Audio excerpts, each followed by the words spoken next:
Hello friends, જય શ્રી કૃષ્ણ. મારા કિચનમાં તમારું સ્વાગત છે. આજે આપણે બનાવીશું ઉનાળાની કાળઝાળ ગરમીમાં મન મગજને બરફ જેવી ઠંડક આપે અને વાળને હેલ્ધી રાખે તેવું ઔષધિ હેર ઓઇલ. જો વાળ નાની ઉંમરે સફેદ થતા હોય, ખરતા હોય તો મિત્રો આપણા શરીરની જેમ વાળને પણ સમયે સમયે સારા ખોરાકની જરૂર પડે છે. તો વાળનો ખોરાક છે તેલ. તેલ છે તે વાળનું રક્ષણ કરે છે, સાથે વાળને લાંબા, કાળા, ઘાટા અને મજબૂત બનાવે છે. તો આજે આપણે ઉનાળા સ્પેશિયલ મન મગજને ઠંડક આપે તેવું ઠંડુ ઠંડુ તેલ બનાવીશું. વાળના તમામ પ્રકારના પ્રશ્નો સોલ્વ કરતું 42 જડીબુટ્ટીઓથી બનાવેલું ઔષધિ તેલ, જે અમે લોકો જાતે જ ઘરે તૈયાર કરીએ છીએ, કોઈ પણ કેમિકલ્સના ઉપયોગ વગર. બિલકુલ નેચરલ છે. 42 જડીબુટ્ટીઓ ભેગી કરીને લોખંડની કડાઈમાં ઔષધિ તેલ તૈયાર કરવામાં આવે છે. જો તમારે ખરીદવું હોય તો તેના ઓર્ડર અમે લઈએ છીએ. ઓર્ડર કન્ફર્મ કરવા માટે વોટ્સએપ નંબર સ્ક્રીન પર જોઈ શકો છો. જો તમારે આ તેલનો પૂરો વિડીયો જોવો હોય તો તમને આ ચેનલ પર મળી જશે અને ડિસ્ક્રિપ્શન બોક્સમાં લિંક પણ મૂકેલી છે. સૌથી પહેલા આપણે મન મગજને ઠંડક આપીને વાળને કાળા, લાંબા, ઘાટા અને સફેદ થતા અટકાવવા માટે એક ઔષધિ તેલ બનાવીશું. તો તેના માટે મેં કડવા લીમડાના પાન લીધા છે. કડવો લીમડો ઔષધિ ગુણોનો ભંડાર છે.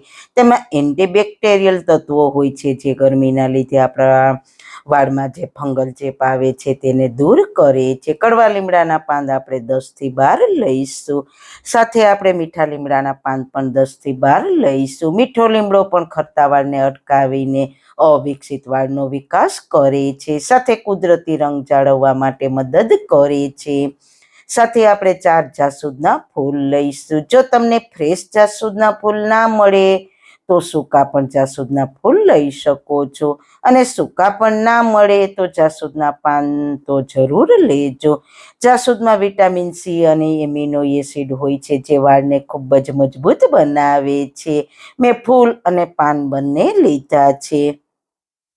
સાથે આપણે દેશી ગુલાબના ફૂલ લઈશું. જો તમારી પાસે ફ્રેશ ગુલાબના ફૂલની પાંદડી ના હોય તો તેની જગ્યાએ તમે સૂકેલા ફૂલની પાંદડી પણ લઈ શકો છો, પણ દેશી ગુલાબ જ લેવાના છે. ઉનાળાની ગરમીમાં ગુલાબ મગજને ખૂબ જ ઠંડક આપે છે.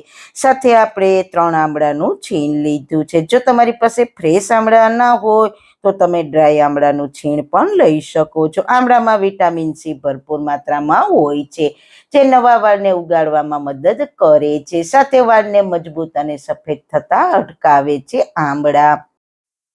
સાથે આપણે લઈશું થોડું દૂધીનું છીણ. દૂધી પોષક તત્વોથી ભરપૂર હોય છે અને ઉનાળાની ઋતુમાં તેને ખાવાથી ઘણા સ્વાસ્થ્ય લાભ થાય છે.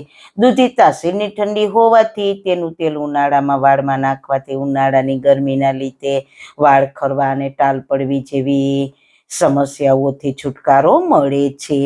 હવે આ તેલને વધારે ઠંડુ બનાવવા માટે આપણે થોડી સૂકી આયુર્વેદિક ઔષધિઓ પણ લીધી છે. તો તેમાં પહેલી છે જટામાસી પાવડર. તો 2 ચમચી આપણે જટામાસી પાવડર લીધો છે. જટામાસીથી વાળની લંબાઈ વધે છે, સાથે કાળા અને ઘટ બને છે, અને મન મગજને ખૂબ જ સારી ઠંડક આપે છે, અને ઉનાળામાં શાંતિની નિંદ્રા આવે છે. હવે આપણે લઈશું 2 ચમચી મેથી પાવડર. મેથીમાં રહેલા પ્રોટીન, વિટામિન, મિનરલ્સ, એન્ટીઓક્સિડન્ટ અને ફાઇબર વાળને પોષણ આપે છે અને તેને મજબૂત બનાવીને ખોડો દૂર કરે છે, ખરતા અટકાવે છે અને વાળના વિકાસને પણ પ્રોત્સાહન આપે છે. હવે જેને આપણે તેલનો રાજા કહીએ છીએ તે ભૃંગરાજ કે ભાંગરો. તો ભાંગરાનો પાવડર 2 ચમચી લઈશું. જો તમારા વાળ નાની ઉંમરમાં સફેદ થતા હોય, ગ્રોથ ઓછો થઈ જાય છે, સાથે વાળમાં ખંજવાળ કે ઇન્ફેક્શન હોય ને, તેના માટે ભાંગરો ખૂબ જ ફાયદાકારક છે, જે વાળને કાળા કરવામાં ખૂબ જ ફાયદો કરે છે. હવે આપણે લઈશું રોઝમેરી. મેં 2 ચમચી રોઝમેરી લીધી છે. આનાથી હેરફોલની સમસ્યા ઓછી થઈ જાય છે. રોઝમેરીમાં એન્ટીઓક્સિડન્ટ્સ હોય છે, જે વાળને ડેમેજ થવાથી બચાવે છે અને ખરતા વાળ બંધ થઈ જશે. હવે આપણે લઈશું સુગંધી વારો 10 ગ્રામ જેટલો.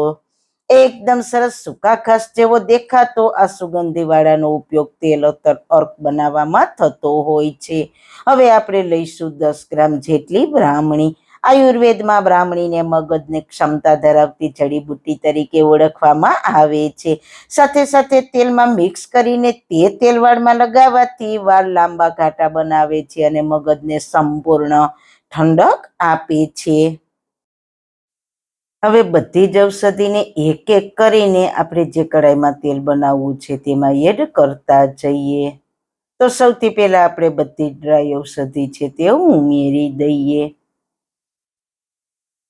ત્યારબાદ દૂધીનું છીણ, આંબળાનું છીણ, જાસૂદના ફૂલ, જાસૂદના પાન, ગુલાબના ફૂલ, મીઠા લીમડાના પાન, કડવા લીમડાના પાન, આ બધી જ સામગ્રી ઉમેરાઈ જાય પછી તેમાં આપણે 250 ml નાળિયેરનું તેલ એડ કરીશું.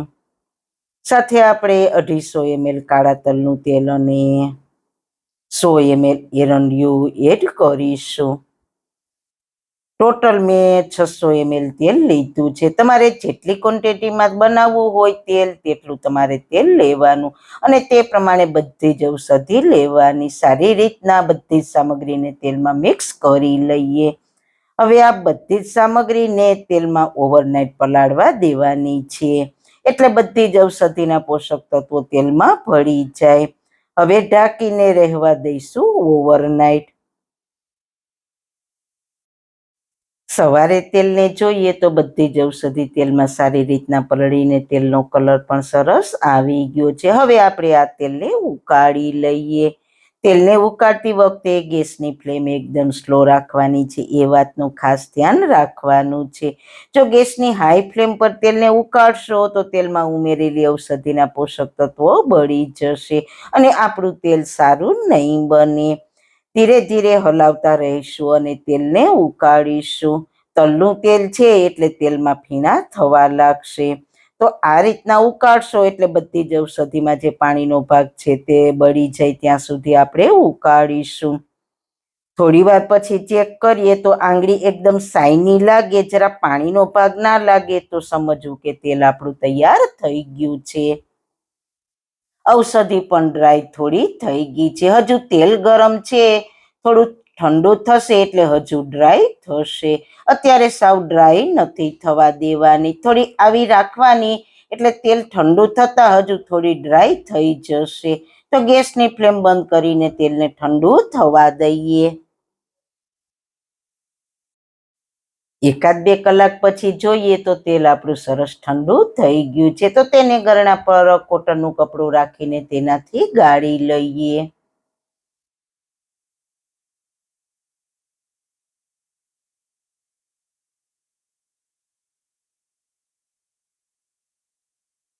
પછી બધી જ બાજુથી કપડાને ભેગું કરીને આ રીતના પ્રેસ કરીશું એટલે બધું તેલ ગળાઈને બાઉલમાં આવી જશે.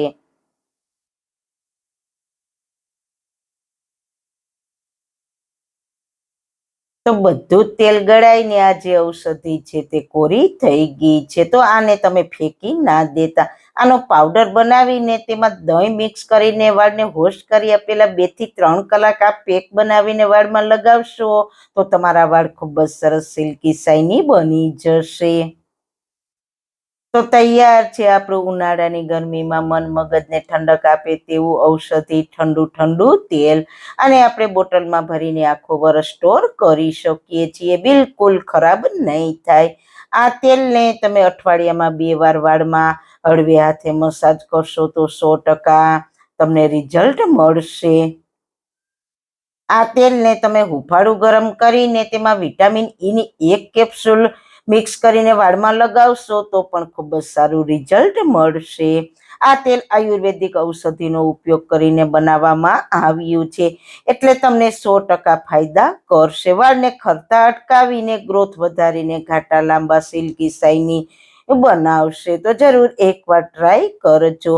તો મિત્રો તમને મારા આ તેલની રેસીપી કેવી લાગી? જો સારી લાગી હોય તો તમારા ફ્રેન્ડ્સ ફેમિલીમાં શેર કરજો ને મારી ચેનલને સબસ્ક્રાઈબ કરજો. ફરી મળીશું એક નવી જ રેસીપી સાથે. ત્યાં સુધી બધાને મારા જય શ્રી કૃષ્ણ.